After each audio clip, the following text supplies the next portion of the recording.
செய்ய வேண்டிய கடமைகளை நாம் விட்டுவிட்டோம் என்று சொன்னால் நாம் பெருமானார் ஸல்லல்லாஹு அலைஹி வஸல்லம் அவர்களை முழுமையாக பின்பற்றியவர்களாக ஆகிவிட முடியாது. கண்மணி நாயகம் ஸல்லல்லாஹு அலைஹி வஸல்லம் சொல்லி காட்டினார்கள், இறைவன் எனக்கு பல வசியத்துகளை பல உபதேசங்களை செய்து கொண்டே இருந்தான். அதில் ஒன்று, அண்டை வீட்டுக்காரர்களுக்கு எந்த அளவுக்கு நீங்கள் உபகாரம் செய்ய வேண்டும் என்று எனக்கு மீண்டும் மீண்டும் சொல்லிக் கொண்டிருந்தான். ஒரு கட்டத்தில் நான் எண்ணிக்கொண்டேன், இன்னும் சிறிது காலத்தில் அண்டை வீட்டுக்காரர்களுக்கு உங்களுடைய சொத்திலும் பங்கு இருக்கிறது என்று இறைவன் சொல்லிவிடுவான், அப்படிப்பட்ட சட்டம் இயற்றப்படும் என்று நான் எதிர்பார்த்தேன்.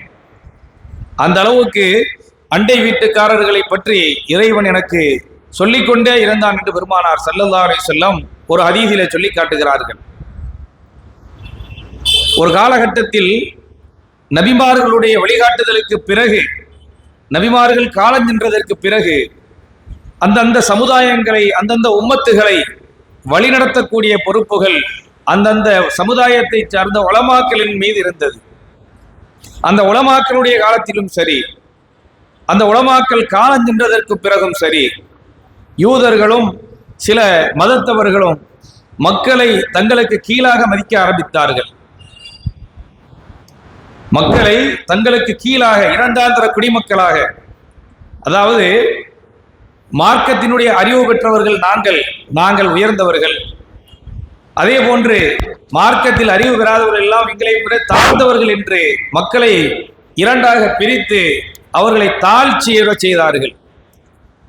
இப்படிப்பட்ட சூழ்நிலை யூதர்கள் சமுதாயத்திலும் இருந்தது குறிப்பாக.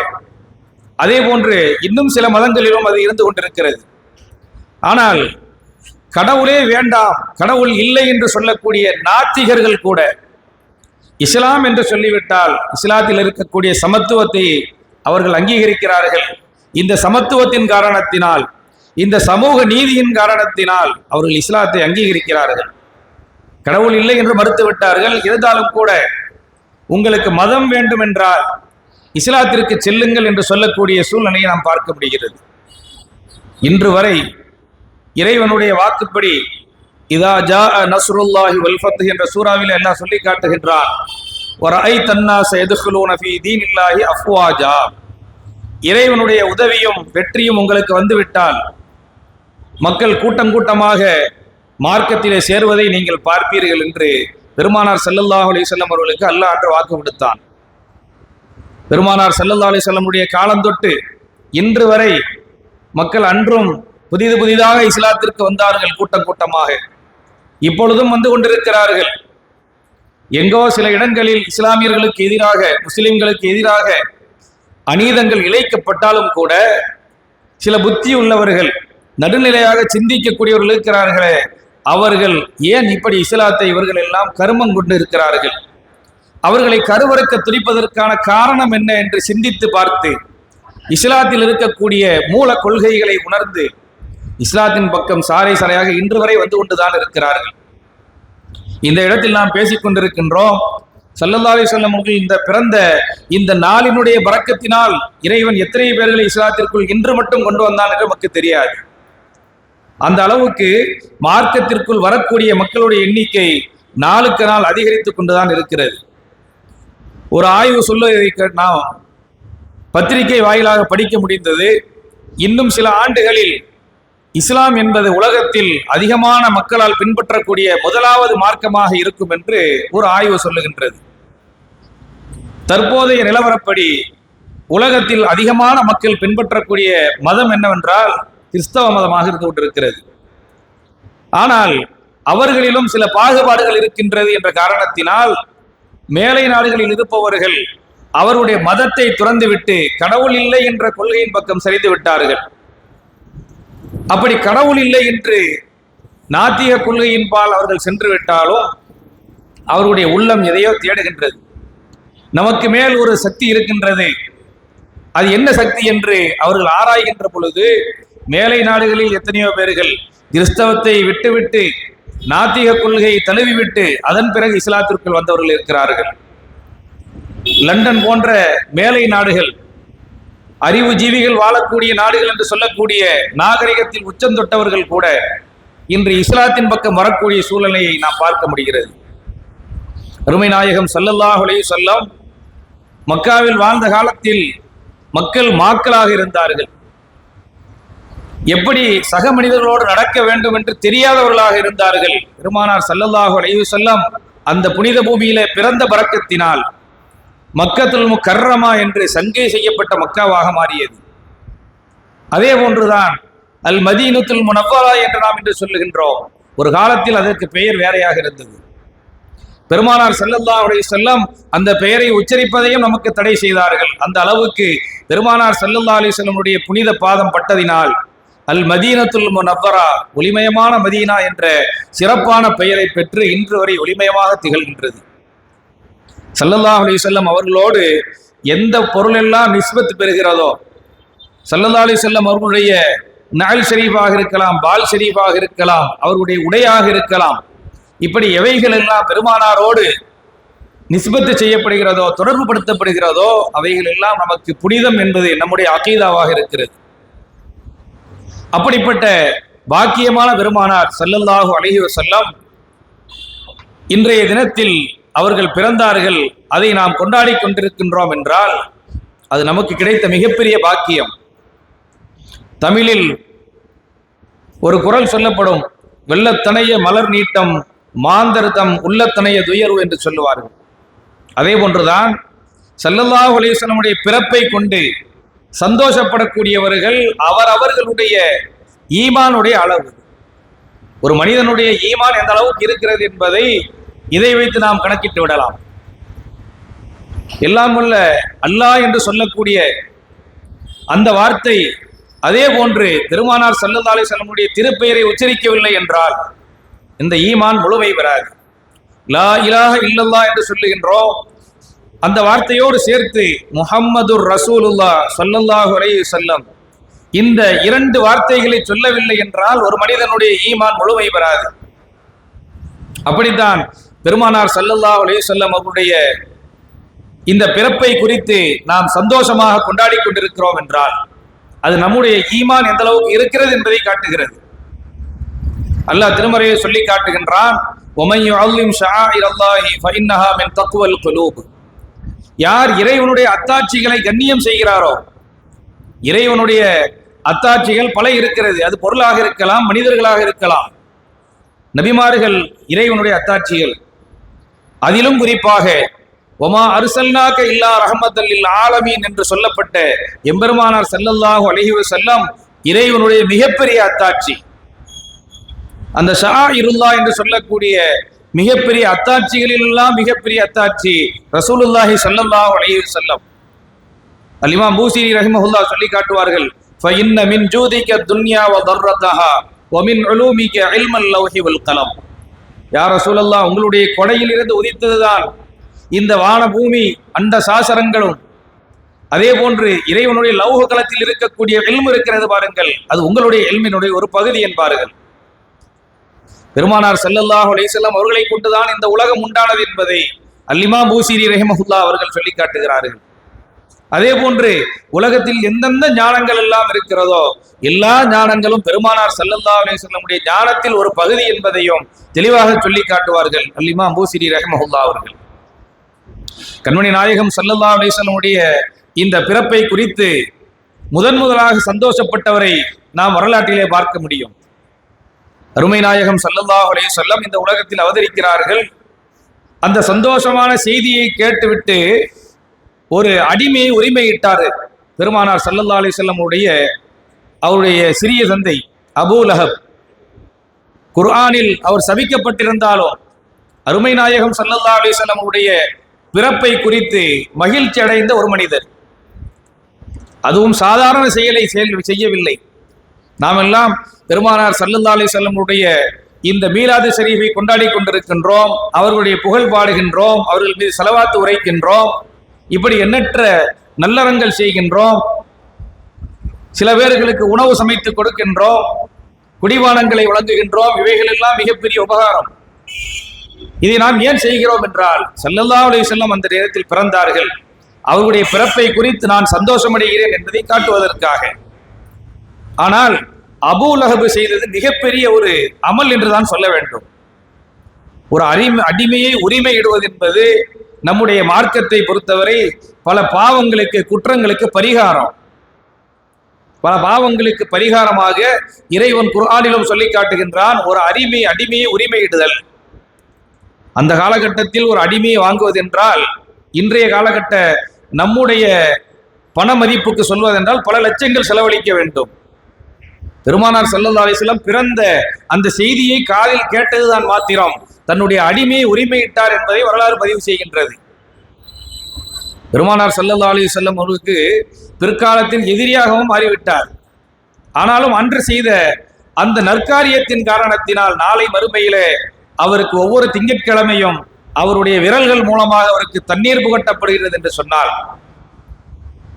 நாம் எத்தனை மீலாது ஷரீஃப்களை கொண்டாடி இருப்போம், இன்னும் இன்ஷா அல்லாஹ் கொண்டாட இருக்கின்றோம். ஒவ்வொரு மீலாது ஷரீஃபிலும் நாம் என்ன உபகாரம் செய்தோம்?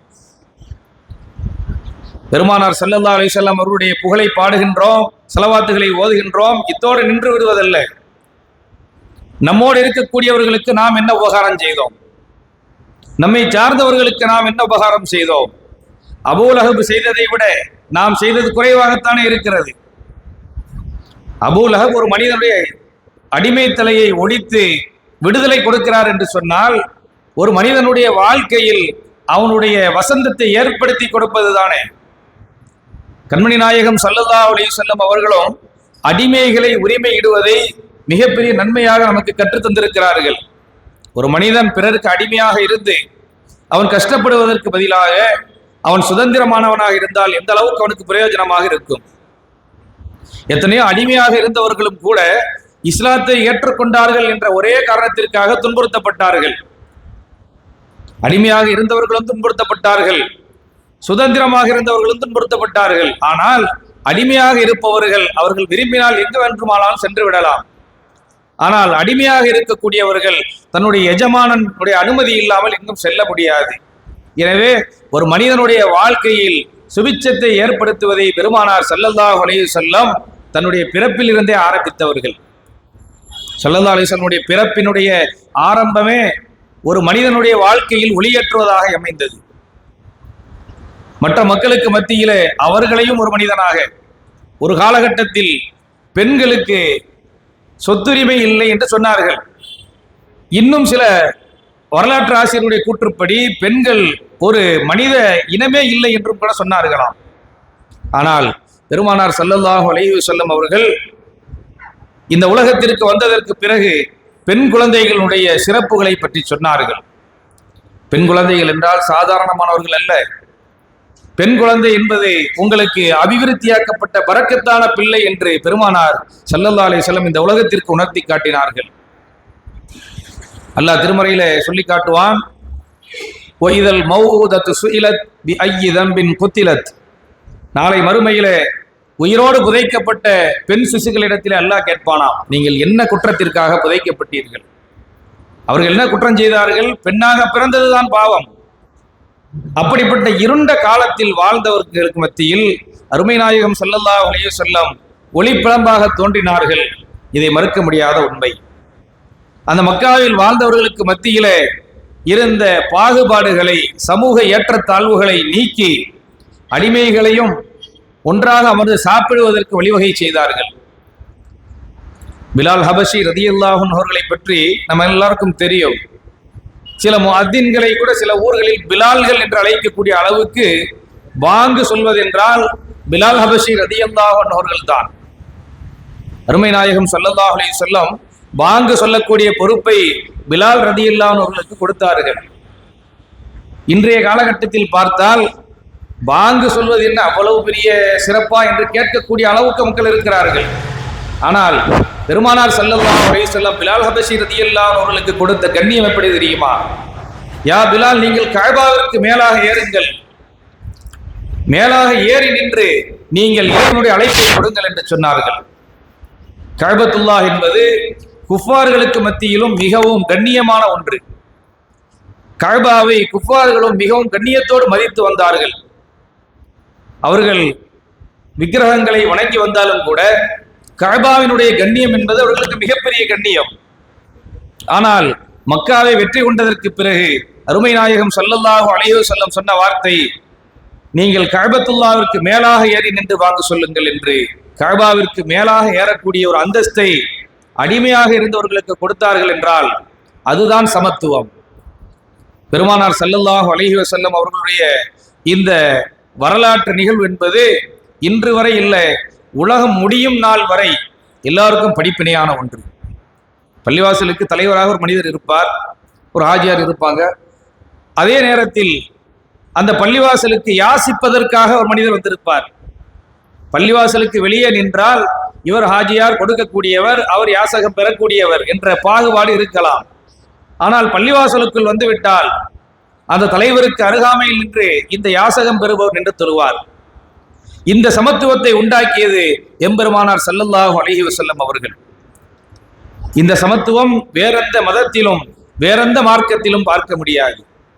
ஒன்று மத குருவாக இருக்கக்கூடியவர்கள் மாத்திரம், அவர்கள் மாத்திரம் நுழையக்கூடிய பகுதி என்று ஒன்று இருக்கும். இன்னும் சில மதங்களில் சில குறிப்பிட்ட சமூகங்கள் செல்லக்கூடிய வழி என்று ஒன்று இருக்கும். ஆனால் நம்முடைய மார்க்கத்தை பொறுத்தவரை அப்படியெல்லாம் எந்த பாகுபாடுகளும் கிடையாது. ஆண்டியும் அரசனும் ஒன்றாக கூடக்கூடிய இடம்தான் பள்ளிவாசல் என்று ஒரு கவிஞர் பாடி காட்டுகின்றார். அந்த அளவுக்கு நம்முடைய மார்க்கம் நம்முடைய அந்த சமூக நீதியை நமக்கு மிகவும் வலியுறுத்தி சொல்லித் தருகிறது. அல்லாஹ் திருமறையில சொல்லி காட்டுவதை போன்று உங்களை எதற்காக வேண்டி நாம் படைத்தோம் என்றால், இன்னா ஹலக்னாக்கும் மின் தக்கரின் வ உன்சா, ஒரு ஆணிலிருந்தும் ஒரு பெண்ணிலிருந்தும் தான் உங்களை படைத்தோம். வஜஅல்னாக்கும் ஷுஊபன் வ கபாயில லிதஆரஃபு, உங்களை குலங்களாகவும் கோத்திரங்களாகவும் நாம் தான் ஆக்கினோம். எதற்காக வேண்டி? பெருமை அடித்துக் கொள்வதற்காக அல்ல. லிதஆரஃபு, நீங்கள் ஒருவரைக்கொருவர் அறிந்து கொள்வதற்காக. ஒரு பிள்ளை வருகிறார், அந்த பிள்ளையை பார்த்து நம்ம என்ன கேட்போம்? யார் வீட்டு பிள்ளை என்று கேட்போம். அது கேட்பதற்கான காரணம் என்னவென்றால், அந்த பிள்ளையினுடைய குடும்பத்தார்கள் நமக்கு யாராவது அறிமுகமாக இருப்பார்கள். அதை தெரிந்து கொள்வதற்காகத்தான் இன்னென்ன குடும்பம் என்று பெயர் வைத்துக் கொள்கிறோமே தவிர, நாங்கள் உயர்ந்த குடும்பம், அவர்கள் குறைந்த குடும்பம், தாழ்ந்த குடும்பம் என்று பெருமை அடித்துக் கொள்வதற்காக அல்ல. இது இறைவனுடைய வசனம். வஜஅல்னாக்கும் ஷுஊபன் வ கபாயில லிதஆரஃபு. அடுத்ததாக அல்லாஹ் சொல்லுகின்றான், இன்ன அக்ரமக்கும், உங்களிலே மிக மிக சங்கையானவர் யார் தெரியுமா? உங்களில் அதிகமாக அறிவு பெற்றவர் என்று அல்லாஹ் சொல்லவில்லை, உங்களில் அதிகமான பொருளாதாரம் பெற்றவர் என்று சொல்லவில்லை. இன்ன அக்ரமக்கும் இந்தல்லாஹி அத்துகாக்கும், அல்லாஹ்வினுடைய அந்தஸ்தில், அல்லாஹ்வினுடைய சன்னிதானத்தில் உங்களில் மிக மிக சங்கையானவர், கண்ணியமானவர் யார் என்றால், உங்களில் யார் யார் அதிகமாக தக்குவாவிலே உயர்வாக இருக்கிறார்களோ அவர்கள் தான் சங்கையானவர்கள். அல்லாஹ் திருமறையிலே சொல்லி காட்டுகின்றார். மார்க்க அறிவு பெற்றிருக்கலாம், உலக அறிவு பெற்றிருக்கலாம், ஆனால் அந்த மனிதனிடத்திலே சங்கையான குணங்கள் இல்லை என்று சொன்னால் இறைவனிடத்திலே அவன் சங்கையானவன் இல்லை. ஒரு மனிதனுக்கு அறிவு குறைவாக இருக்கிறது, மார்க்க அறிவு உலக அறிவு குறைவாக இருக்கிறது, பொருளாதாரத்திலும் குறைந்திருக்கிறார். ஆனால் மக்களோடு பழகக்கூடிய நடைமுறையில் நல்ல முறையில் நடந்து கொண்டால் அவர்தான் உயர்வானவர். நாயகம் ஸல்லல்லாஹு அலைஹி வஸல்லம் அவர்களை பற்றி அல்லாஹ் திருமறையை சொல்லி காட்டுகின்றான், இன்னக லஅலா குலுகின் அலீம், நாயகமே நீங்கள் மகத்தான சங்கையான குணத்தின் மீது இருக்கிறீர்கள். ஸல்லல்லாஹு அலைஹி வஸல்லம் அவர்கள் எப்படிப்பட்டவர்கள் நாம் அனைவருக்கும் தெரியும். எல்லா நிலையிலும் மன்னிப்பை எல்லோருக்கும் கொடுக்கக்கூடியவர்கள். தன்னுடைய சிறிய தந்தையார் ஹம்சா நாயகம் ரலியல்லாஹு அன்ஹு அவர்களை கொலை செய்த வஹ்ஷியை கூட மன்னித்தார்கள். அங்கு இருக்கிறது சமத்துவம். மன்னிப்பு கேட்டு ஒரு மனிதர் வந்து விட்டார், அவரை மன்னிப்பதுதான் நம்முடைய மாண்பு என்று மன்னித்தார்களே அருமை நாயகம் ஸல்லல்லாஹு அலைஹி வஸல்லம் அவர்கள். பழைய பகையை மனதில் வைத்துக்கொண்டு என்னுடைய முகத்திற்கு முன்னால் வராதே என்று சொல்லவில்லை. அவர்களுக்கு கலிமாவை சொல்லி கொடுத்து அவரை ஈமானுக்குள் எடுத்ததற்கு பிறகு சொன்னார்கள், நான் உங்களை பார்க்கின்ற பொழுது என்னுடைய சிறிய தந்தையார் அசதுல்லாஹி வ அசது ரசூலிஹி ஸல்லல்லாஹு அலைஹி வஸல்லம் ஹம்சா ரலியல்லாஹு அன்ஹு அவர்களுடைய ஞாபகம் எனக்கு வருகிறது. எனவே என்னுடைய முகத்திற்கு முன்னால் நீங்கள் வராமல் இருந்தால் நன்றாக இருக்கும் என்று பணிவாக சொன்னவர்கள் பெருமானார் ஸல்லல்லாஹு அலைஹி வஸல்லம். இந்த இடத்தில் உதாரணத்திற்கு நம்மை வைத்துக் கொள்வோம். நமக்கு மிகவும் நெருக்கமானவர், நம்முடைய நண்பராக இருக்கக்கூடியவர், அவருக்கு ஒரு மனிதர் தீங்கிழைத்து விட்டால் அந்த மனிதரை மன்னிப்பதற்கு நாம் தயாராக இருக்கின்றோமா? ஹம்சா நாயகம் ரலியல்லாஹு அன்ஹு அவருடைய ஷஹாதத் என்பது எப்படி நிகழ்ந்தது என்பது அது சொல்ல முடியாத அளவுக்கு, வார்த்தையால் சொல்ல முடியாத அளவுக்கு துயரமான ஒரு விஷயம். ஹம்சா நாயகம் ரலியல்லாஹு அன்ஹு அவர்களை அந்த அளவுக்கு கொடுமைப்படுத்தி கொன்றார்கள். இருந்தாலும் கூட கொல்வதற்கு உதவியாக இருந்த வஹ்ஷி ரலியல்லாஹு அன்ஹு அவர்களை மன்னித்தார்கள். சஹாபி என்ற அந்தஸ்தை கொடுத்தார்கள்.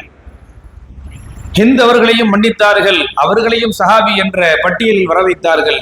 பெருமானார் ஸல்லல்லாஹு அலைஹி வஸல்லம் அவர்கள் தன்னை நாடி வருபவர்கள் தனக்கு எதிராக இருந்தாலும் கூட அரவணைத்துக் கொண்டவர்கள் அருமை நாயகம் ஸல்லல்லாஹு அலைஹி வஸல்லம் அவர்கள். இதுவல்லவா சமத்துவம். சமத்துவம் சமத்துவம் என்று வாயால் பேசிவிட்டால் போதாது, சொல்வதற்கு இலகுவாக இருக்கலாம். ஆனால் அந்த சமத்துவத்தை, சமூக நீதியை நம்முடைய வாழ்க்கையில் நாம் கொண்டு வருகின்ற பொழுது அதில் தான் நம்முடைய வெற்றி அடங்கி இருக்கிறது. அல்லாஹ் திருமறையில ஒரு வசனத்தில் சொல்லி காட்டுவான், உங்களுக்காகவே எதிராக ஒரு தீர்ப்பு வரும் என்று இருந்தாலும் கூட நீங்கள் நீதியோடு நேர்மையோடு நடந்து கொள்ள வேண்டும். உங்களுடைய குடும்பத்தார்களாக இருந்தாலும் உங்களுடைய பெற்றோர்களாக இருந்தாலும் கூட, யா அய்யுஹல்லதீன ஆமனூ கூனூ கவ்வாமீன பில் கிஸ்தி ஷுஹதா லில்லாஹ், நீங்கள் தீர்ப்பு வழங்கக்கூடிய நேரத்தில் எப்பொழுதும் நீதமாக நடங்கள், அல்லாஹ்வை பயந்து கொள்ளுங்கள், அல்லாஹ்வுக்கு நீங்கள் சாட்சியாக இருங்கள் என்று சொல்லுகின்றான்.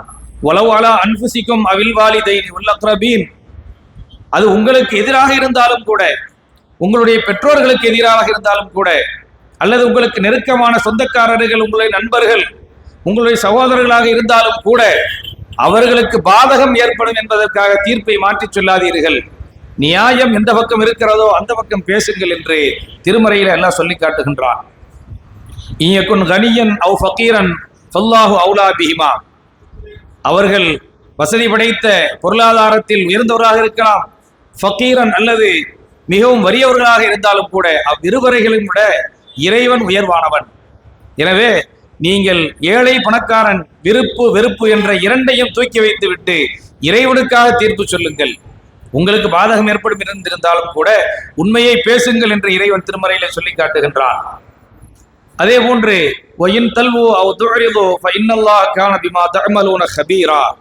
நீங்கள் சாட்சியத்தை வளைத்து விட்டாலும் கூட, இன்று பார்க்கிறோம் பல வழக்குகளில் பொய்யாக சாட்சிகளை ஜோடிக்கவும் செய்வார்கள், சில சாட்சியங்களை அழித்தும் விடுவார்கள். இவ்வாறெல்லாம் நீங்கள் செய்தாலும் கூட இந்த உலகத்தில் நீங்கள் உங்களுக்கு சாதகமான ஒரு தீர்ப்பை பெற்றுக் கொள்ளலாம். அது நீதமான தீர்ப்பல்ல, அநீதமான தீர்ப்பு. ஆனால் நீங்கள் செய்யக்கூடிய அனைத்து விஷயங்களையும் இறைவன் பார்த்து கொண்டிருக்கிறான் என்பதை தெள்ள தெளிவாக இறைவன் திருமறையிலே சொல்லி காட்டுகின்றான். அதே போன்று செய்தனா உமர் இப்னுல் கத்தாப் ரலியல்லாஹு அன்ஹு அவர்கள், அவருடைய ஆட்சி காலத்தில் நடந்த பல சம்பவங்கள் இருக்கிறது. ஒரு முறை செய்தனா அம்ர் இப்னுல் ஆஸ் ரலியல்லாஹு அன்ஹு அவர்கள் சிரியா பகுதிக்கு கவர்னராக நியமிக்கப்பட்டிருந்தார்கள். செய்தனா உமர் இப்னுல் கத்தாப் ரலியல்லாஹு அன்ஹு அவர்கள் மதீனாவிலே இருக்கிறார்கள், கலீஃபாவாக ஆட்சி நடத்தி கொண்டிருக்கிறார்கள். ஒவ்வொரு பகுதிகளுக்கும் கவர்னர்களை, ஆட்சியாளர்களை நியமித்து அதன் மூலம் ஆட்சி நடத்தி கொண்டிருக்கிறார்கள். அப்படி ஆட்சி நடந்து வரக்கூடிய அந்த நேரத்தில் சிரியாவில் ஷாம் தேசத்தில் ஒரு பள்ளிவாசல் அந்த கவர்னர் அவர்களால் விரிவுபடுத்த வேண்டிய சூழ்நிலை ஏற்படுகிறது. மக்கள் அதிகமாக தொழ வரக்கூடிய காரணத்தினால் பள்ளிவாசல்களை விரிவாக்கம் செய்ய வேண்டிய கட்டாயம், நிர்பந்தம் இருந்தது. அந்த இக்கட்டான சூழ்நிலையில் பள்ளிவாசலை விஸ்தரித்து கட்டுவதற்கு ஒரு சிறிய இடம், அந்த இடம் மாத்திரம் அந்த பள்ளிவாசலுக்கு ஓரத்தில் இருக்கிறது. அந்த இடம் யாருடைய இடம் என்று விசாரிக்கிறார்கள். ஒரு நசாராவான பெண்மணி, கிறிஸ்தவ பெண்மணிக்கு சொந்தமான இடம் என்று அந்த விசாரணையில் தெரிய வருகிறது. அம்ர் இப்னுல் ஆஸ் ரலியல்லாஹு அன்ஹு அவர்கள் சொன்னார்கள், அந்த பெண்மணியினுடைய பழைய கட்டிடத்தை இடித்துவிட்டு பள்ளிவாசலை புதுப்பித்து விஸ்தீரணப்படுத்தி கட்டிவிடுங்கள் என்று உத்தரவு போட்டு விட்டார்கள். பள்ளிவாசல் கட்டப்பட்டு விட்டது. அந்த பெண்மணி அந்த நேரத்தில் வெளியூர் இருந்தார்கள். அந்த கிறிஸ்தவ பெண்மணி ஷாம் தேசத்திற்குள் வருகின்ற பொழுது பார்க்கிறார்கள், தன்னுடைய அந்த பழைய கட்டிடத்தை இடித்துவிட்டு அந்த இடத்திலே பள்ளிவாசல் கட்டப்பட்டிருப்பதை பார்க்கிறார்கள். நாம் என்றால் சும்மா இருப்போமா? அவர்கள் ஈமான் இல்லாத பெண்மணி, இருந்தாலும் கூட ஒரு ஹக்கு என்று இருக்கிறது. ஒரு மனிதனுடைய ஹக்குகளை, அவர்களுடைய உரிமையின்றி தொடுவது நமக்கு ஜாயிஸ் இல்லை, அனுமதி இல்லை. அந்த பெண்மணி அம்ர் இப்னுல் ஆஸ் ரலியல்லாஹு அன்ஹு அவர்களை பார்க்க வருகிறார்கள். என்னுடைய வீட்டை என்னுடைய அனுமதி இல்லாமல் இடித்து பள்ளிவாசலை அதோடு இணைத்து கட்டி கொண்டீர்களே, இது நியாயமா என்று கேட்கிறார்கள் அந்த பெண்மணி. அம்ர் இப்னுல் ஆஸ் ரலியல்லாஹு அன்ஹு அவர்கள் அதிகாரி அந்த இடத்தில். அவர்களுக்கே உரிய அந்த தோரணையில் சொல்லுகிறார்கள், நடந்த விஷயம் நடந்து முடிந்து விட்டது, பள்ளிவாசலை கட்டிவிட்டோம், உனக்கு அந்த இடத்திற்கான அந்த மார்க்கெட் மதிப்பை விட 2 மடங்கு பணத்தை உனக்கு தருகிறேன், வாங்கி கொண்டு நீ சென்று விடு என்று சொல்லுகிறார்கள். அந்த பெண்மணி மறுக்கிறார்கள். இது எனக்கு வாரிசு அடிப்படையில் என்னுடைய மூதாதையருடைய சொத்துக்களாக இருந்து என் கையில் வந்து சேர்ந்தது, எனவே நான் இதை விட்டுத்தர மாட்டேன் என்று சொன்னார்கள். ஆனால் அம்ரு பின் ஆஸ் ரலியல்லாஹு அவர்கள் அதற்கு சம்மதிக்கவும் இல்லை. உடனடியாக இந்த பெண்மணியை நினைக்கிறார்கள், நாம் நேரடியாக மதீனாவிற்கு ஒரு கடிதம் எழுதி உமர் இப்னுல் கத்தாப் ரலியல்லாஹு அவர்களை தொடர்பு கொள்வோம், இந்த வழக்கை அவர்களிடத்திலே எடுத்துச் செல்லலாம் என்று ஒரு கடிதத்தை எழுதுகிறார்கள். சையதுனா உமர் இப்னுல் கத்தாப் ரலியல்லாஹு அவருடைய கையில் இந்த கடிதம் கிடைக்கிறது. அந்த கடிதத்தில் விலாவாரியாக விவரங்கள் எழுதப்பட்டிருந்தது. பள்ளிவாசலுடைய தேவைக்காக வேண்டித்தான் அம்ரு பின் ஆஸ் ரலியல்லாஹு அவர்கள் அந்த இடத்தை எடுத்திருக்கிறார்கள், அதில் சந்தேகம் இல்லை.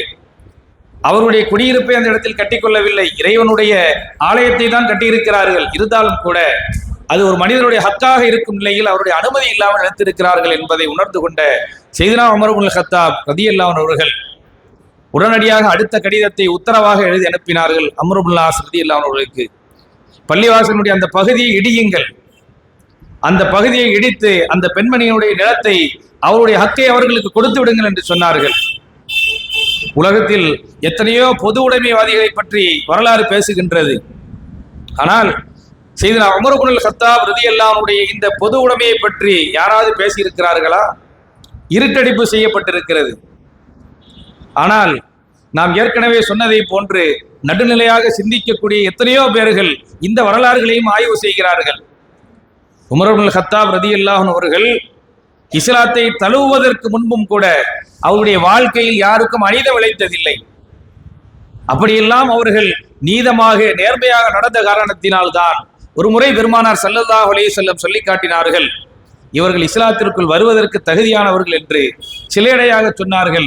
அந்த வார்த்தையை அல்லாஹ் ஒப்புக்கொண்டான், அவருடைய உள்ளத்திலே இஸ்லாத்தை போட்டான். சஹாபி இன்னும் அவர்கள் கலீஃபா அமீருல் முஃமினீனாக மாறினார்கள்.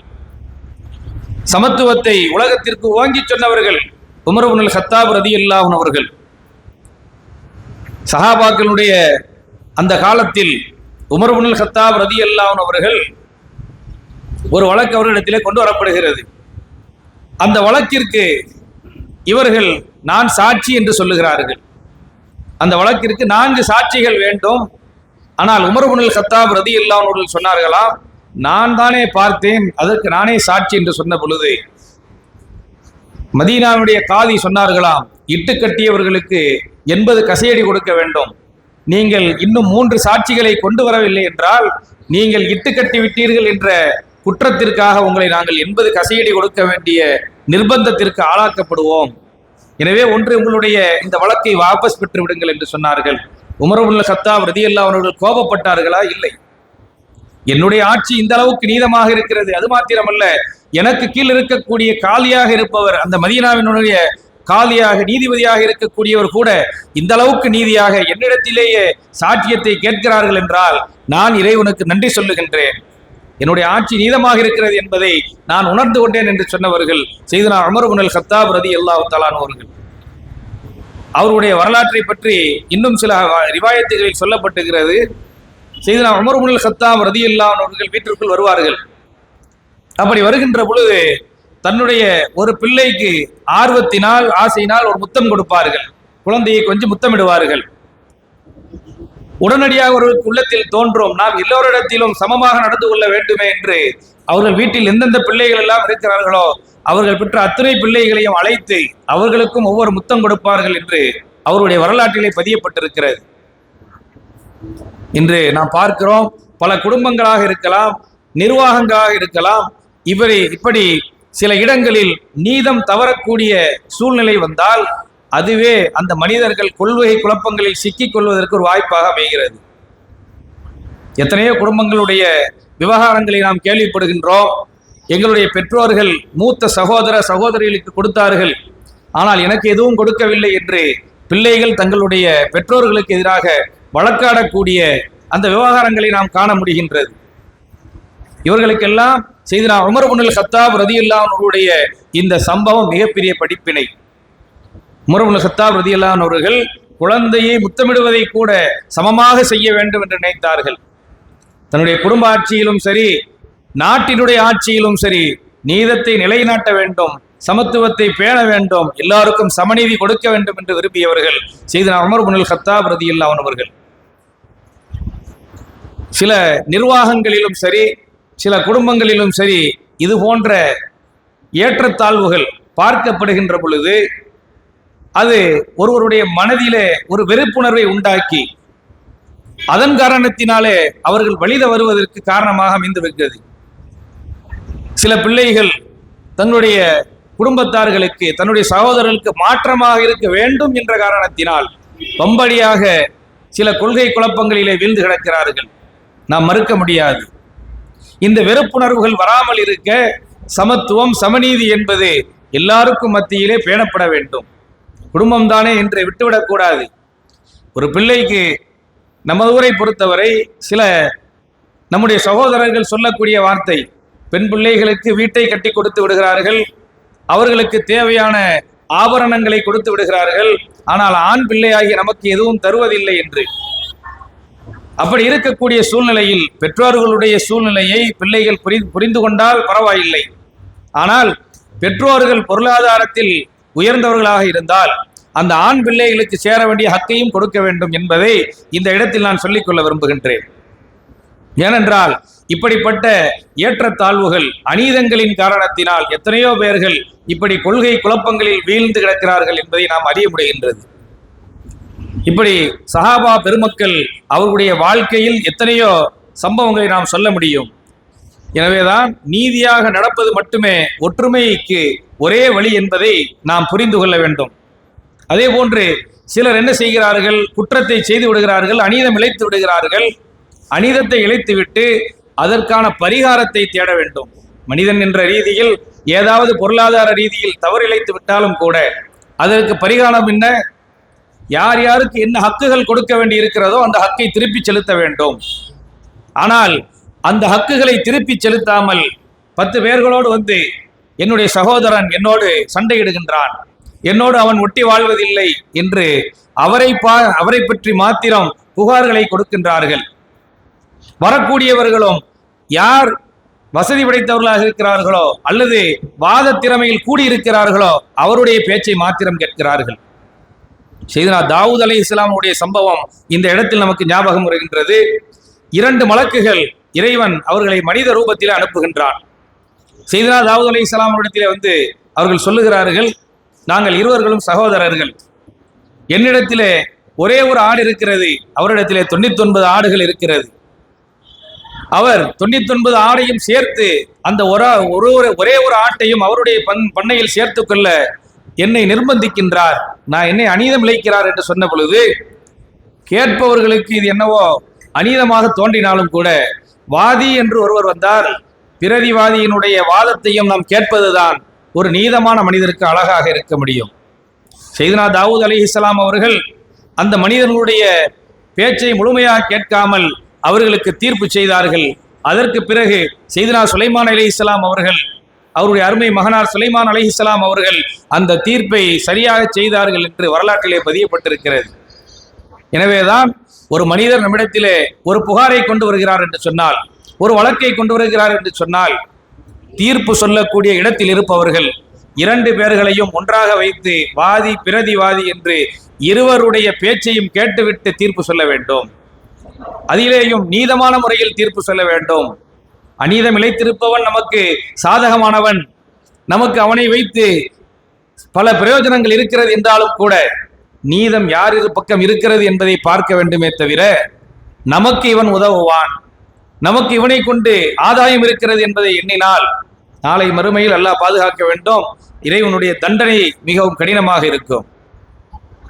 இன்று நம்முடைய ஜமாஅத்துகளில் ஏற்படக்கூடிய இதை போன்ற பிரச்சனைகளை சுமூகமாக முடிக்க முடியாமல் எத்தனையோ பேர்கள் அரசாங்கத்தினுடைய நீதிமன்றங்களை நாடி நீதிமன்ற கதவுகளை தட்டுகின்றார்கள்.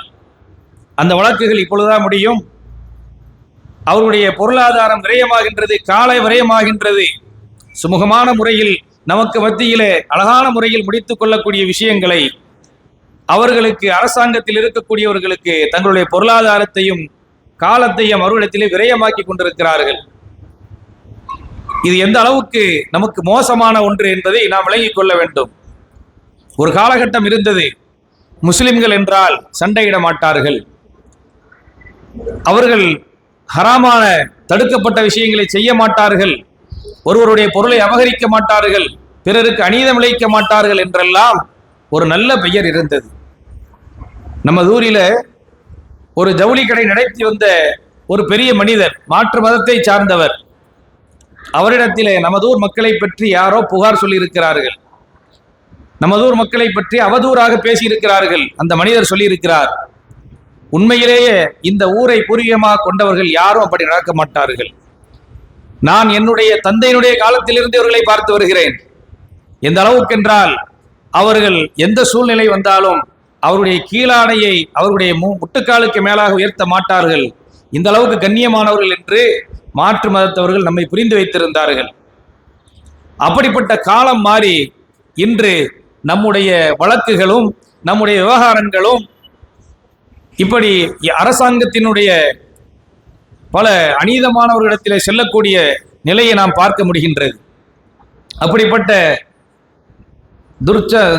துர்பாக்கியமான நிலையை விட்டு நம் யாவரையும் அல்லாஹ் தஆலா பாதுகாப்பானாக. அதே போன்று குல கோத்திரங்களுக்கு மத்தியில் ஏற்படக்கூடிய சில பிரச்சனைகள், ஏதாவது ஒரு மனிதரை ஏதாவது ஒரு பொறுப்பில் அமர்த்த வேண்டும் என்றால் அதிலும் பாகுபாடு பார்க்கப்படுகிறது. ஒரு மனிதன் இதற்கு தகுதி உள்ளவனா என்று பார்க்காமல், அந்த மனிதனுக்கு என்ன தகுதி இருக்கிறது, இந்த பொறுப்புக்கு இவன் தகுதியானவன் தானா என்பதை பார்க்காமல், தனக்கு விருப்பமானவர்கள் தனக்கு நெருக்கமானவர்கள் என்பத ஒரே காரணத்தினால் சில நிறுவனங்களில் தகுதி இல்லாதவர்களை கூட உள்ளே நுழைக்கக்கூடிய சூழ்நிலையை பார்க்க முடிகிறது. இது எந்த அளவுக்கு மோசம் என்று சொன்னால், அந்த நிர்வாக திறனையே குலைக்கக்கூடிய ஒரு விஷயம். தகுதியற்றவர்களிடத்திலே கொடுக்கப்பட்டால் அது எப்படி இருக்கும்? சையதுனா யூசுப் அலைஹிஸ்ஸலாம் அவர்களை பற்றி குர்ஆன் சொல்லக்கூடிய வார்த்தை, யூசுப் அலைஹிஸ்ஸலாம் அவர்கள் கனவிற்கு விளக்கம் சொல்லுகிறார்கள், வரக்கூடிய 7 வருடங்கள் பஞ்சமான காலமாக இருக்கும், வரக்கூடிய 7 வருடங்கள் நல்ல செழிப்பான காலமாகவும் அதற்கு அடுத்து வரக்கூடிய 7 வருடங்கள் பஞ்சமான காலமாகவும் இருக்கும். இப்பொழுது நாங்கள் என்ன செய்ய வேண்டும் என்று அரசர் கேட்கிறார். சையதுனா யூசுப் அலைஹிஸ்ஸலாம் சொல்லுகிறார்கள், அந்த உணவுத்துறைக்கென்று ஒரு அமைச்சரை நியமியுங்கள், நல்ல முறையில் விவசாயம் செய்யுங்கள், எந்த அளவுக்கு நீரை பயன்படுத்தி விவசாயத்தை பெருக்க முடியுமோ அந்த அளவுக்கு விவசாயத்தை பெருக்குங்கள், தானிய வளர்ச்சியை உருவாக்குங்கள், மக்களுக்கு மத்தியில தானியங்களை சேமிக்கவும் சொல்லிவிடுங்கள், அறிவுறுத்துங்கள். அப்படி சேமிக்கப்பட்ட தானியங்களை பஞ்சமான காலத்தில் சிறுக சிறுக மக்களுக்கு நீங்கள் விநியோகித்தால் இந்த கஷ்டமான காலங்களை சமாளிக்க முடியும் என்று சையதுனா யூசுப் அலைஹிஸ்ஸலாம் அவர்கள் சொல்லி காட்டினார்கள். அப்பொழுது அரசர் அந்த அரசவையில் கேட்கிறார், இந்த பொறுப்பை நிறைவேற்றுவதற்கு யார் முன் வருகிறீர்கள்? சையதுனா யூசுப் அலைஹிஸ்ஸலாம் சொன்னார்கள், நான் வருகிறேன் என்று கை உயர்த்தினார்கள். தஃப்சீரில் எழுதுவார்கள், ஒரு பொறுப்பை நாம் கேட்டு பெறக்கூடாது, ஒரு மிகப்பெரிய பொறுப்பாக இருக்கிறது, அந்த பொறுப்பை மக்களாக சேர்ந்து நமக்கு நம் மீது நம் தலையில் கட்டிவிட்டார்கள் என்றால் பரவாயில்லை, ஆனால் அந்த பொறுப்பை நாம கேட்டு பெறுவது என்பது கூடாது. இருந்தாலும் கூட சையதுனா யூசுப் அலைஹிஸ்ஸலாம் அவர்கள் ஏன் கேட்டார்கள் என்றால், அந்த இடத்தில் அந்த நேரத்தில் அந்த பொறுப்பை சரியான முறையில் நிறைவேற்றுவதற்கு யாரும் இல்லை. அப்ப தகுதி இல்லாத இடத்திலே அந்த பொறுப்பு சென்று விட்டால் இந்த மக்களுடைய வாழ்வாதாரம் பாதிக்கப்படும் என்பதற்காக தானே முன்வந்தார்கள் சையதுனா யூசுப் அலைஹிஸ்ஸலாம் அவர்கள். எனவே எந்த துறையாக இருந்தாலும் அதற்கு அவர் தகுதியானவரா என்பதைத்தான் பார்க்க வேண்டுமே தவிர, நமக்கு நெருக்கமானவர் நம்முடைய குடும்பத்தை சார்ந்தவர் என்ற அந்த பாகுபாடு பார்க்க கூடாது என்பதை இஸ்லாம் வலியுறுத்தி சொல்லித் தருகிறது. பெருமானார் ஸல்லல்லாஹு அலைஹி வஸல்லம் உடைய வாழ்க்கையில் எத்தனையோ இதை போன்ற நிகழ்ச்சிகளை நாம் பார்க்க முடியும். போர்க்களங்களில் சஹாபாக்களில் எத்தனையோ வீர தீரமானவர்கள் இருப்பார்கள். இருந்தாலும் கூட தளபதியாக பெருமானார் ஸல்லல்லாஹு அலைஹி வஸல்லம் அவர்கள் ஒரு மிருதுவான சஹாபியை நியமிப்பார்கள். ஏனென்று கேட்டால், இந்த சஹாபியின் மூலமாகத்தான் வெற்றி கிடைத்தது என்று மக்களுடைய மனதில் பதிந்து விடக்கூடாது. வெற்றி தோல்வி என்பது இறைவன் புறத்திலிருந்து நமக்கு கிடைப்பது என்ற அந்த ஈமானை ஆழ பதிய வைக்க வேண்டும். எனவே உங்களுக்கு யாராவது தலைவராக நியமிக்கப்பட்டால் அவருடைய தலை திராட்சை பழம் அளவுக்கு சிறியதாக இருந்தாலும் அவரை பின்பற்றுங்கள் என்று சொன்னார்கள் கண்மணி நாயகம் ஸல்லல்லாஹு அலைஹி வஸல்லம் அவர்கள். வீரமிக்கவரைத்தான் நான் பின்பற்றுவேன் என்று சொன்னால் அதுவும் பாகுபாடாக மாறிவிடுகின்றது. வீரத்தில் குறைந்தவராக இருந்தாலும் நம்முடைய ஜமாஅத்தால் சேர்ந்து நியமிக்கப்பட்டு விட்டால் அவருக்கு நாம் கட்டுப்படுவது நம் மீது கடமை. அந்த கட்டுக்கோப்பு நீங்கிவிட்ட காரணத்தினால்தான் இன்று நம்முடைய சமுதாயம் எங்கெங்கோ சிதறிக் கொண்டிருக்கிறது. அல்லாஹ் பாதுகாக்க வேண்டும்.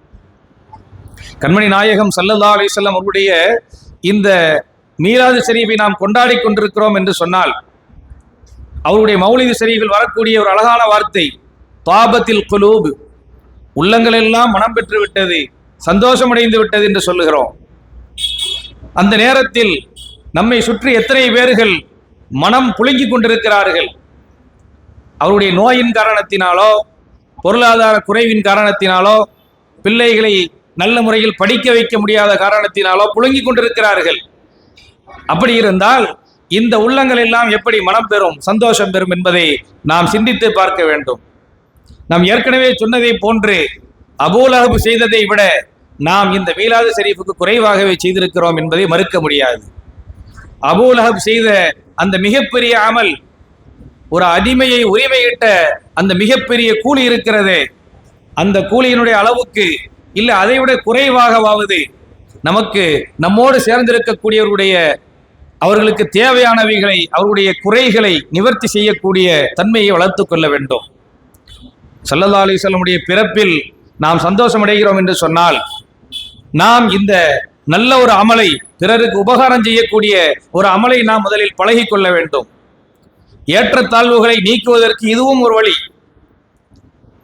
பெருமானார் ஸல்லல்லாஹு அலைஹி வஸல்லமுடைய காலத்தில் ஒரு மனிதர் சபைக்கு வருகிறார், யாசகம் கேட்டு வருகிறார். அப்படி வருகின்ற பொழுது ஸல்லல்லாஹு அலைஹி வஸல்லம் கேட்கிறார்கள், உன்னிடத்திலே என்ன இருக்கிறது? ஏதாவது ஒரு பொருள் இருக்கணும் இல்ல, உனக்கு என்ன இருக்கிறது என்று கேட்டார்கள். அருமை நாயகம் ஸல்லல்லாஹு அலைஹி வஸல்லம் அந்த மனிதர் சொன்னார், என்னிடத்திலே ஒரே ஒரு போர்வை இருக்கிறது, மேலே போர்த்தி கொள்ளக்கூடிய ஒரு கம்பளி போர்வை இருக்கிறது என்றார்கள். அதை கொண்டு வாருங்கள் என்றார்கள் ஸல்லல்லாஹு அலைஹி வஸல்லம். அந்த மனிதர் அந்த போர்வையை கொண்டு வருகிறார். பெருமானார் ஸல்லல்லாஹு அலைஹி வஸல்லம் அந்த போர்வையை வாங்கி தூக்கி காட்டுகிறார்கள். இந்த போர்வையை 2 தங்க நாணயங்களுக்கு யார் வாங்கி கொள்ளுவீர்கள்? சஹாபாக்கள் எல்லாம் நிசப்தமாக இருக்கிறார்கள். ஒரு சஹாபி சொன்னார்கள், யா ரசூலல்லாஹ், நான் 2 தங்க காசுகளுக்கு இந்த போர்வையை பெற்றுக் கொள்கிறேன்.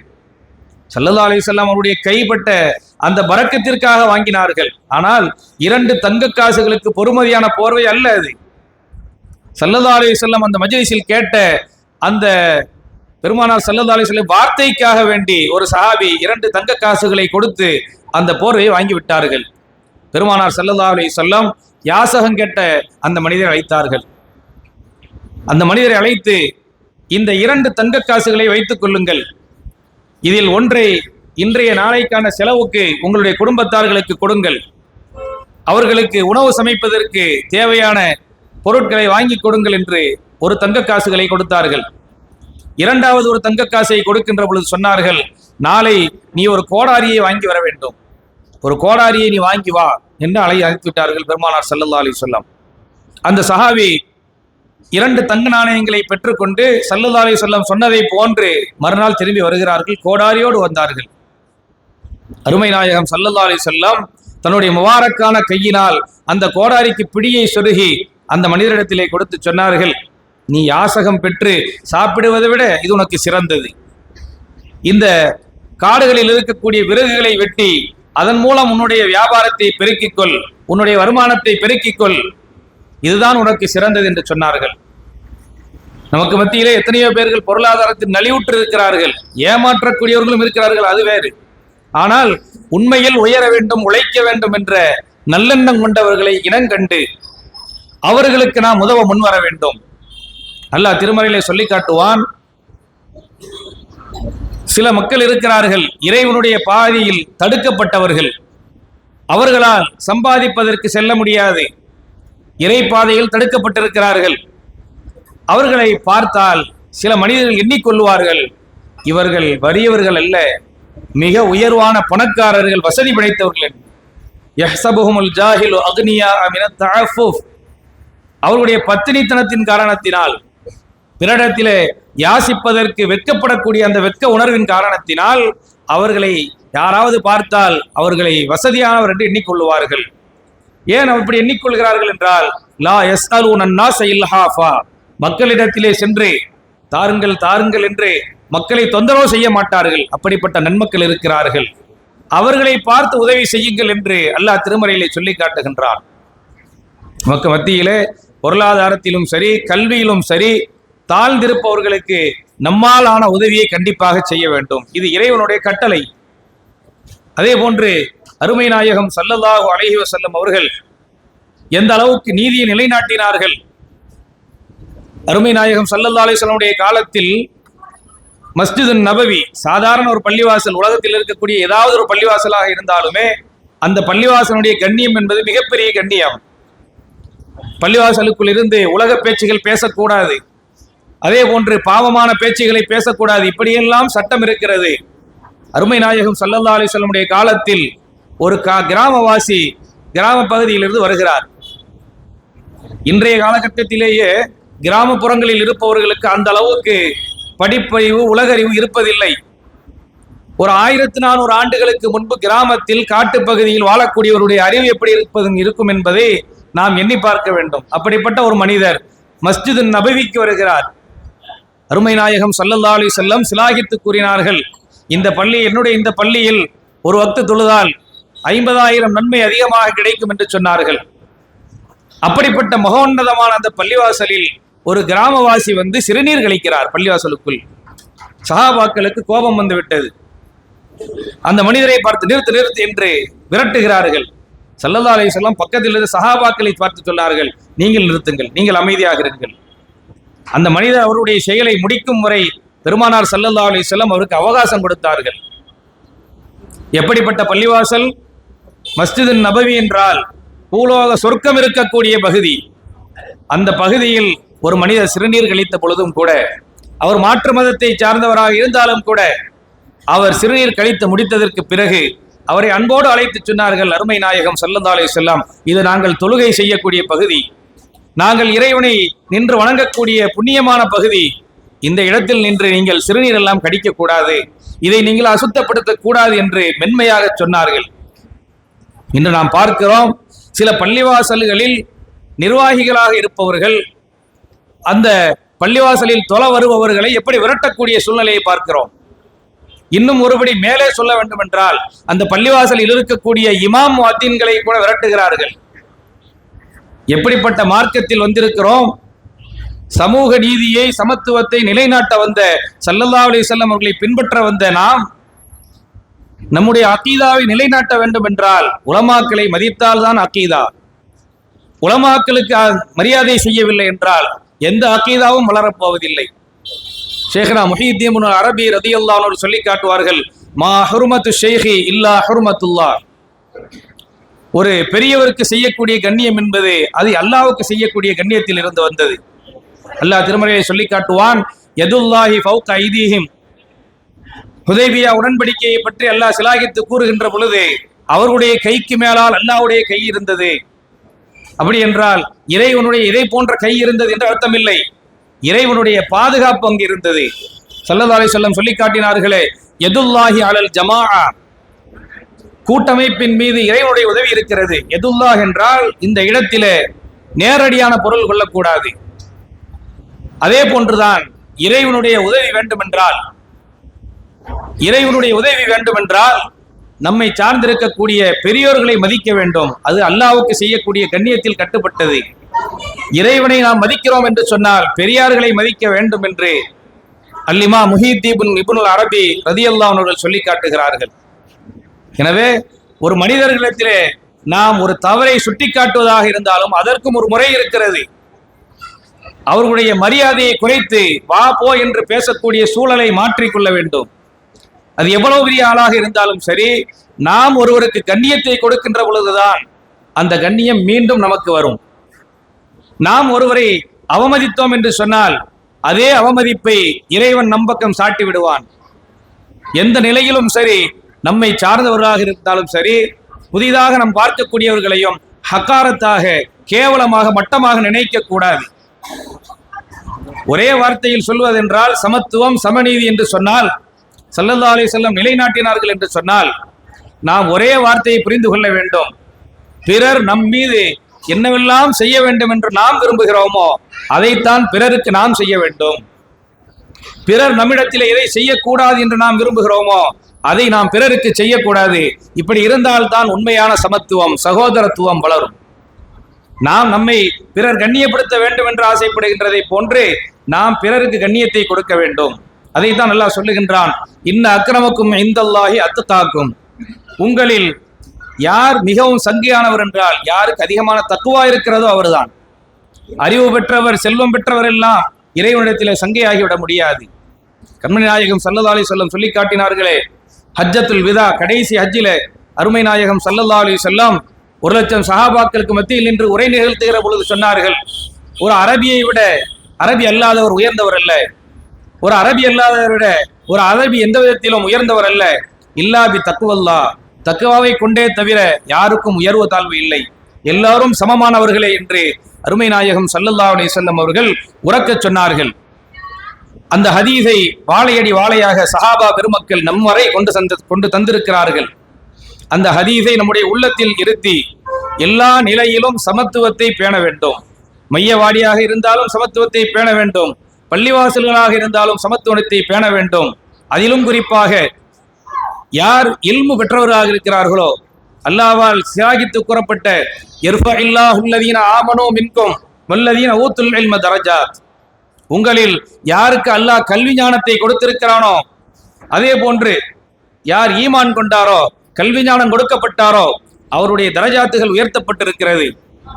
எனவே இல்முக்கான மரியாதையை கொடுக்கவில்லை என்றால் எந்த வழியிலும் நம்முடைய அகீதாவை காப்பாற்ற முடியாது, எந்த நிலையிலும் நம்மால் சமத்துவத்தை சமநீதியை நிலைநாட்ட முடியாது.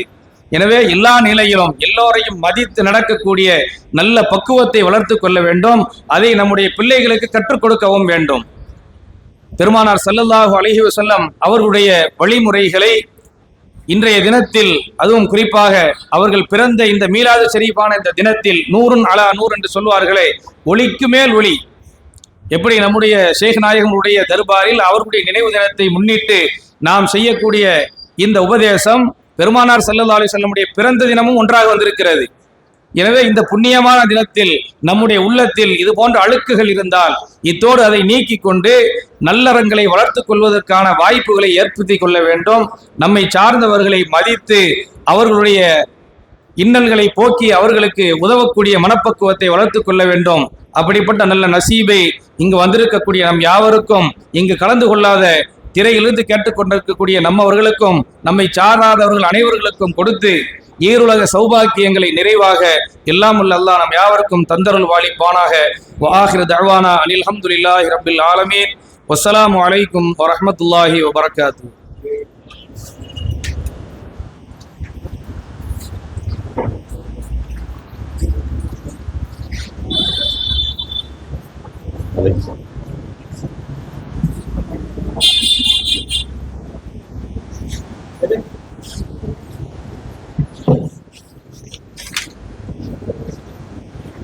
அஸ்ஸலாமு அலைக்கும் வரஹ்மத்துல்லாஹி வபரகாத்துஹு. ஆகுக என்னும் சொல்லில் அனைத்தையும் படைத்தவனே, ஓங்கிடும் உன் புகழை யாம் எடுத்துரைப்போம். அல்ஹம்துலில்லாஹ் வ ஷுக்ருன் லில்லாஹ். நீரின்றி அமைதி உலகு, நபியே நீரின்றி அமைதி உலகுக்கு நிறைவான ஸலவாத்து ஸலாமும் கூறி நுண்புகழ் போற்றி நாம் பூரிப்போம். ஸல்லல்லாஹு அலா முஹம்மதின் ஸல்லல்லாஹு அலைஹி வஸல்லம். பேரறிவாளனின் பெருநேசராம், மேதைகள் எமக்கு பெரும் போதகராம், நாளெல்லாம் புகழ் பாடும் நம் குருநாதராம் மகான் பேர் மஹ்மூத் மஜ்தூப் ஒலியல்லாஹு தஆலா அன்ஹு அவர்களின் 323ஆம் வருட தொடர் சொற்பொழிவின் 12ஆம் தினமான இன்று புதுப்பள்ளியின் பேசிமாம் மதஹுருல் ஆபிதீன் சன்மார்க்க சபையின் பேராசிரியர் கண்ணியத்திற்குரிய மௌலானா மௌலவி எம்.எஸ். ஹாலித் அன்சாரி ஆலிம் ஃபாசி அவர்களால் சமூக நீதியை நிலைநாட்டிய சார்ந்த நபிகள் ஸல்லல்லாஹு அலைஹி வஸல்லம் என்ற தலைப்பின் கீழ் உரை நிகழ்த்தியிருக்கின்றார்கள். இன்றைய மஜ்லிஸ் இனிதே நிறைவு தருவாயில் உள்ளது. அல்ஹம்துலில்லாஹ். இன்ஷா அல்லாஹ் நாளை காலை வழமை போன்று ஹத்தமுல் குர்ஆன் நடைபெறும். அதனைத் தொடர்ந்து புனித மஹதரத்துல் காதரியாவில் அருமை நாயகம் ஸல்லல்லாஹு அலைஹி வஸல்லம் அவர்களின் மீலாது விழா ஃபங்க்ஷன் மஹதராவில் நடைபெற இருப்பதால் நமது மகான் பேர் மஹ்மூது மஜ்தூப் ரலியல்லாஹு தஆலா அன்ஹு அவர்களிடத்தில் சொற்பொழிவு நடைபெறவில்லை. இன்ஷா அல்லாஹ் வழமை போன்று 27/8/2026 சுபுஹ் தொழுகை பின் ஹத்தமுல் குர்ஆன் நடைபெறும். அதனைத் தொடர்ந்து 7:30 மணி அளவில் கண்ணியத்திற்குரிய சிறுபள்ளி இமாம் மௌலானா மௌலவி அல்ஹாஜ் எஸ்டி சையத் இஸ்மாயில் ஆலி மஹதரி அவர்கள் தலைமையில் ஹத்தமுல் குர்ஆன் மஜ்லிஸ் நடைபெறும். இன்ஷா அல்லாஹ் அன்று சாயந்தரம் அசர் தொழுகைக்கு பின் கண்ணியத்திற்குரிய சிறிய குத்பா பள்ளியின் இமாம் மௌலானா மௌலவி அல்ஹாஜ் எஸ்டி சையத் இஸ்மாயில் ஆலி மஹதரி அவர்கள் தலைமையில் மகான் அவர்களின் மௌலிது ஷரீஃப் நடைபெறும். இன்ஷா அல்லாஹ் சரியாக மகரிப் தொழுகைக்கு பின் அகமது நைனார் பள்ளியின் இமாம் ஜனாப் அல்ஹாஜ் கேஎம்என் உமர் அப்துல் காதர் அவர்கள் தலைமையில் காதிரியா திக்ர் மஜ்லிஸ் நடைபெறும். இன்ஷா அல்லாஹ் அதனைத் தொடர்ந்து சரியாக 8:45 மணி அளவில் மாதிக ரசூல் ஹிஃபுல் மதரசாவின் மாணவர் BA சையது முகமது அவர்கள் கிராத் ஓதி தொடங்கி வைக்க, அதனைத் தொடர்ந்து ஹுத்பா சிறிய பள்ளியின் ஹத்தீப் கண்ணியத்திற்குரிய மௌலானா மௌலவி அல்-ஹாஃபில் நஹ்வி எஸ்ஏகே முஹம்மது முஹியத்தீன் ஆலி மஹதரி அவர்கள் தலைமையில் நமது மகான் பேர் மஹ்மூது மஜ்தூப் ரலியல்லாஹு தஆலா அன்ஹு அவர்களின் வாழ்க்கை வரலாறு விளக்க உரை நடத்தப்படும். பொதுமக்கள் யாவர்களும் முன்கூட்டியே மஜ்லிஸிற்கு வந்து நற்பயன் அடையுமாறு அன்புடன் வேண்டிக் கொள்கிறோம். தாய்மார்களுக்கான ஒரு அன்பான வேண்டுகோள், மகான் பேர் மஹ்மூது மஜ்தூப் ரலியல்லாஹு தஆலா அன்ஹு அவர்களின் வீட்டு உண்டியல் வைத்திருப்பவர்கள் எமது மண்போல் பரக்காத் சங்கம் அலுவலகத்தில் கொடுத்து அதற்குண்டான நேர்ச்சை ரசீதினை பெற்றுக்கொள்ளுமாறும் அன்புடன் வேண்டிக் கொள்கிறோம். அஸ்ஸலாமு அலைக்கும் வரஹ்மத்துல்லாஹி வபரகாத்துஹு.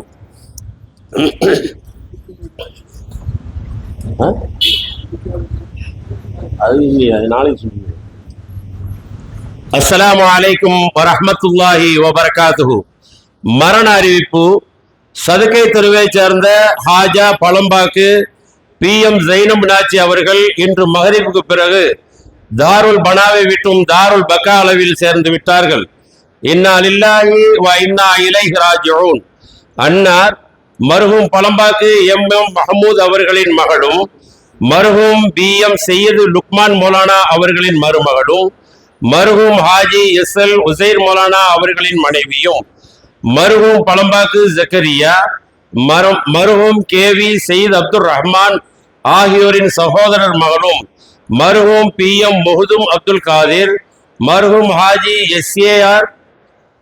SAR ஹபீப் முகமது ஆகியோரின் சகோதரியும், ஜனாப் PM மஹமூத் முஸ்தபா அவர்களின் மாமியும், மர்ஹூம் PZ முகமது ரிஃபாய், ஹாஜி PZ மஹமூத் தீபி, PZ முகமது முஹியத்தீன், ஜனாப் SS ஷேக் தாவூத், ஹாஜி அல்-ஹாஃபில் SS ஜக்கரியா ஆகியோரின் சிறிய தாயாரும், ஹாஜி KDN முகமது லப்பை, MM ரியாஸ் ரஹ்மான் மௌலானா ஆகியோரின் சிறிய மாமியாரும், BA ஆஷிக் முஹியத்தீன், RRM முகமது முஹியத்தீன் மௌலானா ஆகியோரின் கண்ணும்மாவும், அல்-ஹாஃபில் SD சுலைமான் ஹாரிஸ், அல்-ஹாஃபில் SD முகமது ரிஃபாய், Z ஷேக் சுலைமான் ஆகியோரின் வாப்பிச்சாவும் ஆவார்கள். அன்னாரின் ஜனாசா இன்ஷா அல்லாஹ் புதன்கிழமை மீலாது காலை 10:30 மணி அளவில் ஹுத்பா பெரிய பள்ளி மையவாடியில் நல்லடக்கம் செய்யப்படும்.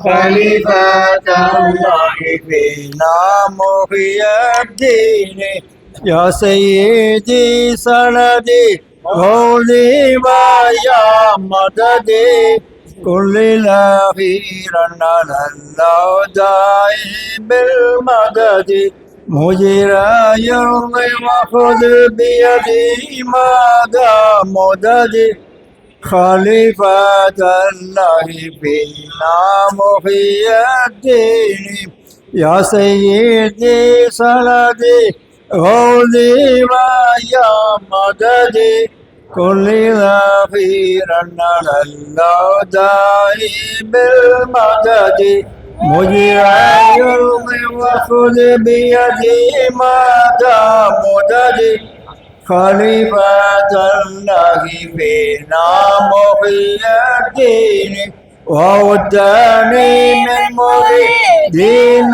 هديك الأكوان ومن عبيدك ومن جنودك مقدامين إليه جعان الأمير رامعي الدين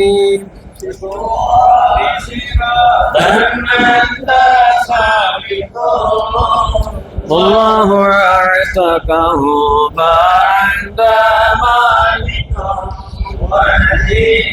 من ضلال أن خالق سلطان كل ولي معي الدين صلى الإله الغوض والمقام على محمد العالي خير مقام عليه والذي دينا رشاد يقام صبر يشفع يا معي الدين والتابعين لهم في واسس الدين مبنينا جسدا لله للدين مستبشرين بفضل الله في الدين ومنهم عند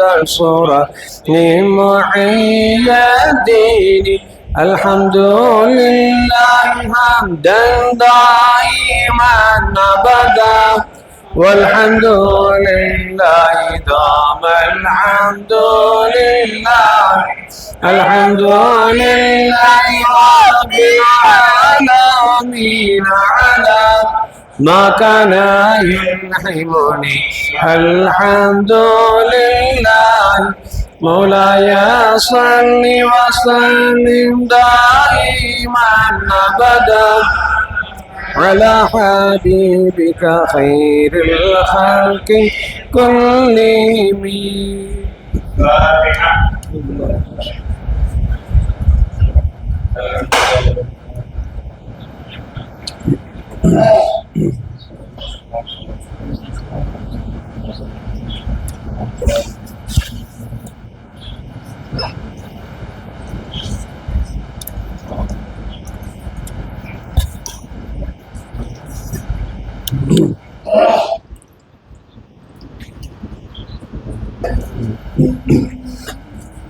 الحمد لله رب العالمين حمدا يا على كل شيء فرحنا يا كريم يا رحيم يا آمين.